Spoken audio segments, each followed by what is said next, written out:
Hello friends, कैसे हैं आप लोग।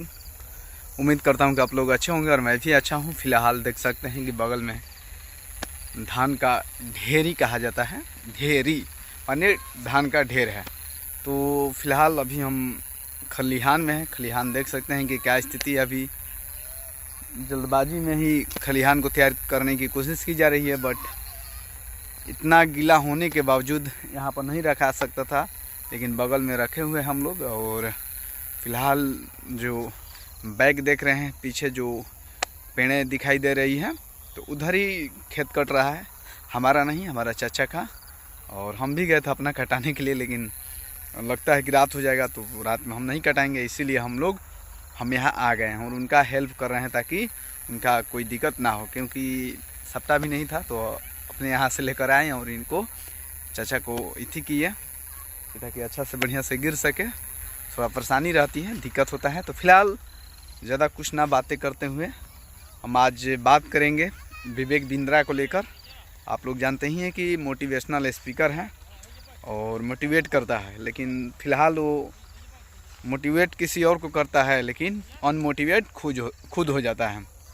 कहीं ना कहीं उसको भी मोटिवेट करने की वर्तमान में ज़रूरत है, क्योंकि जिस तरह से बातें कह रहा है, जिस तरह से माने अभी घिरा हुआ है, कहिए ना। पहले फर्स्ट में घिरा जो महेश्वरी जी हैं, महेश्वरी जी के वजह से। महेश्वरी जी उनको फ्रॉड कहे हैं, क्योंकि जो सोशल मीडिया पर माने एक्टिव रहता है और कुछ ऐसा चीज़ें बताया है लोगों को कि इस तरह का करिएगा तो आप आगे बढ़िएगा, ऐसे वैसे माने कुछ प्लान लेकर आया था।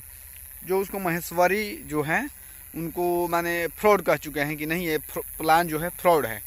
इसको लेकर उन पर FIR भी हुआ है महेश्वरी के द्वारा, जो भी वो भी बहुत बड़ा मोटिवेशनल स्पीकर हैं और टीचिंग भी कराते हैं। बहुत सारी ऐसे बहुत माने ज़बरदस्त हैं।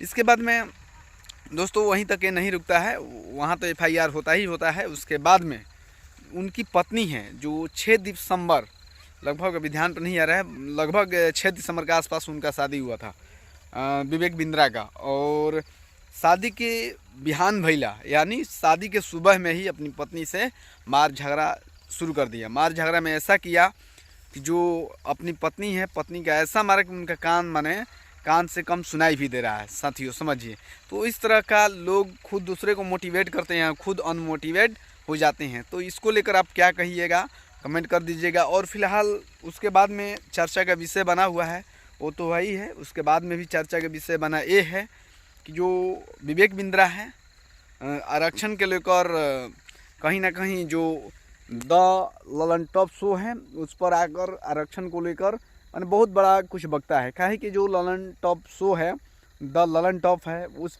सौरभ द्विवेदी का, उस पर यही कार्यक्रम चलाया जाता है कि किस तरह से कहा जाएगा कि हम आप ही के लोग हैं, आपका आवाज़ उठाते हैं, लेकिन उसी के अंदर ये लोग ऐसे चीज़ों पर टारगेट करते हैं कि हमारा समाज का डायरेक्टली जो नुकसान हो उस नुकसान को करने की कोशिश करें। तो फिलहाल आरक्षण है, आरक्षण पर वो लोग सीधे वार करते हैं और कहते हैं कि आरक्षण नहीं मिलना चाहिए, आरक्षण नहीं होना चाहिए। माने आरक्षण जो लेते हैं वो डॉक्टर जो हैं माने अच्छे व्यक्ति नहीं होते हैं। कहीं ना कहीं वो ऑपरेशन करते हैं तो उसमें कैंची भी छोड़ देते हैं, कर्टन भी छोड़ देते हैं। बहुत सारी ऐसी चीज़ें माने बता रहा था कि जो रिजर्वेशन से आते हैं उनमें माने वो काबिलियत नहीं होती है, उनमें क्षमता नहीं होती है कि किसी भी चीज़ को वो सक्सेस कर सके। तो फिलहाल मैं पहले उदाहरण दे दूं कि एक बाबा साहेब भीमराव अम्बेडकर भी हैं, जिन्होंने इस भारत का संविधान लिखा। भारत का संविधान ही नहीं, पूरा दुनिया में उनको पूजा जाता है और उनके लिखा हुआ संविधान को लोग मानते भी हैं अदर कंट्री में भी, और उनके बताए रास्तों पर चलने की कोशिश करते हैं। अगर कोई व्यक्ति अगर बाबा साहेब के रास्ते पर अगर चल जाए तो सबसे बड़ा मोटिवेट उनसे हो जाएंगे और कहीं ना कहीं उनका व्यक्तिगत जो जीवन है वो सुधर जाएगा। तो समझिए दोस्तों, इस तरह का बाबा साहेब भीमराव अम्बेडकर हुए और उनके साथ साथ बहुत सारे ऐसे व्यक्ति हुए जिनको इंडिया में उस तरह का जो काबिल थे उस तरह का लिया नहीं गया, लेकिन वो जब विदेश में गए तो उनका बहुत बड़ा मान सम्मान हुआ, वो बहुत आगे बढ़े। लेकिन यहाँ पर जातिवाद हैं, जिस तरह लोग आरक्षण को कोसते हैं उस तरह उससे भी ज़्यादा यहाँ जो आरक्षण पर जातिवाद होता है। समझिए, आरक्षण होने के बावजूद भी हमारे समाज को उस तरह का नौकरी नहीं लगता है। कहीं ना कहीं जो बिना अगर माने गाय भैंस भी चराता है, अगर पढ़ लिख गया है ना, समझिए उसी से जनरल कैटेगरी से बात कर रहे हैं, थोड़ा बहुत पढ़ लिख गया, रात दिन गाय भैंस चरा रहा है, उसको नौकरी लगा देते हैं, समझिए, क्योंकि यहाँ जातिवाद है। यूनिवर्सिटी से फैसला होती है कि कौन नौकरी करेगा कौन नौकरी नहीं करेगा, तो इस तरह का होता है। और समझिए दोस्तों कि मैं फिर से कह रहा हूँ कि जो ये आरक्षण को लेकर रोना रोता है, आए लोग रोना रोते हैं, तो मैं सबसे पहले ये बातें बता दूँ, और ख़ुद मैंने उनसे मेरा क्वेश्चन रहेगा, अच्छा ये बताओ कि भाई जब माने आरक्षण गलत ही है तो क्यों तुम लोग आरक्षण ले रहे हो? जो 10% आरक्षण लागू हुआ सुदामा कोटा, तो तुमको तो इसका विरोध करना चाहिए। सबसे पहली बात है, जो 10% आरक्षण लागू हुआ उसका तो तुमको विरोध करना चाहिए, क्योंकि आरक्षण वाले कैंची छोड़ देते हैं, कटन छोड़ देते हैं, इस तरह का जैसे तुम बात कर रहे हो, सही से इंजेक्शन नहीं देते हैं कि वो सुन हो जाए, तो इस तरह का बात करते हो तुमको तो पहले ये लेना नहीं चाहिए, तुमको तो विरोध करना चाहिए 10% आरक्षण को। लेकिन तुम उसका विरोध ना करके जो SC ST OBC का कम मिल रहा है, उसके मुताबिक जितना जनसंख्या है उसके मुताबिक बहुत कम मिल रहा है, 10 से 15% स्वर्ण जाति के लोग हैं और कहीं ना कहीं उनका 10% मिल जा रहा है आरक्षण, लेकिन हमको कहाँ उस तरह का मिल रहा है, फिर भी तुम उनका विरोध नहीं किया और तुम हमारा विरोध कर रहे हो।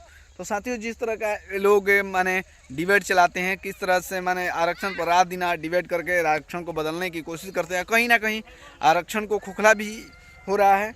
तीसरी बात करते हैं हम उसको कि समझिए कि वो कह रहा है कि जो ब्राह्मण है वही उसी को शिक्षा पर अधिकार होना चाहिए, जो वैश्य है उसको ही माने व्यापार में रखना चाहिए, उसमें ज़्यादा उसका रुचि है, जो क्षत्रिय है उसको ही सेना में भर्ती होना चाहिए, बाकी लोग वो माने वहाँ से हटा दें। तो स्पष्ट देख सकते हैं कि किस तरह जातिवादी इसका मानसिकता है। भारत का संविधान कहता है कि कोई व्यक्ति हो वो कुछ भी कर सकता है, पढ़ सकता है, लिख सकता है, वो चाहेगा तो SP DM CM सब बन सकता है, लेकिन ये चाह नहीं रहा है कि इस समाज के कैसे लोग SP DM मुख्यमंत्री प्रधानमंत्री तक बन जा रहे हैं। समझ लीजिए दोस्तों, कहीं ना कहीं ऐसे जातिवादी लोगों को एक गल रहा है, पेट में दर्द हो रहा है कि कैसे इस क्षुद्र समाज, अनटचेबल समाज कैसे आगे बढ़ रहा है। तो मैं कहना चाहता हूँ कि कहीं ना कहीं ऐसे लोगों को जो मानसिकता गलत है, कहीं ना कहीं ऐसे लोगों को माने ये करना चाहिए, उनका विरोध खुलकर करना चाहिए। और देखिए, इसको हीरो किसी ने कोई बनाया है तो बहुजन समाज के लोग, क्योंकि जब बाबा साहब का बात करने लगा तो लोगों को लगा अरे भाई ये तो बहुत बड़ा व्यक्ति है और बाबा साहब का बात कर रहा है, लेकिन बाबा साहब का बात करते करते कहीं ना कहीं बाबा साहब को मिशन को ढकेलने की काम करता है। समझिए दोस्तों, इसके बाद में फिर एक बात जो वो कह रहा है कि माने जो शूद्र समाज है इस तरह का कर, तो मैं कहना चाहता हूँ कि अगर जो लोग सपोर्ट करते हों, उनको सपोर्ट करते हों और इस धर्म को सपोर्ट करते हैं, तो इसी धर्म ने आपको इस तरह का नीचे गिरने की कोशिश कर रहा है। ऐसे लोगों को आप मोटिवेट मानते हैं कि मोटिवेशनल चैनल है और मोटिवेशनल व्यक्ति है, तो ऐसा नहीं है। खुद ये तो मोटिवेट होता नहीं है, पत्नी को पीटता है और दूसरों को मोटिवेट माने करता है। तो इसके बाद में फिर हम कहेंगे कि इसको आखिरी लाइन में कि इसको उनसे सीखना चाहिए, विकास दिव्य कृति सर से। को ब्राह्मण होते भी, ये भी ब्राह्मण है और एम भी ब्राह्मण है। विकास दिव्य कृति सर जी जो है, समझिए कि किस तरह से जो सही बातें हैं, और उनको वीडियो भी हम आप लोग को शुरू में जो आप लोग देखे होंगे, तो किस तरह से विकास दिव्य कृति सर माने बता रहे हैं कि 100% आरक्षण 3000-4000 साल पहले से था, और जब 70 साल से आरक्षण इन लोगों को मिल रही तो क्यों ऐसे लोगों को पेट में दर्द होने लगी है। तो इस पर विचार करना चाहिए। और जितना भी साथी गण हमारे वीडियो को देख रहे हैं, तो आप लोग का इस पर क्या राय है प्लीज़ कमेंट करके ज़रूर बताएं। और मेरा राय और जो विवेक बिंद्रा का राय है और जो दिव्य कृति सर का राय है, तो प्लीज़ उस पर थोड़ा बताने की कोशिश करें। धन्यवाद।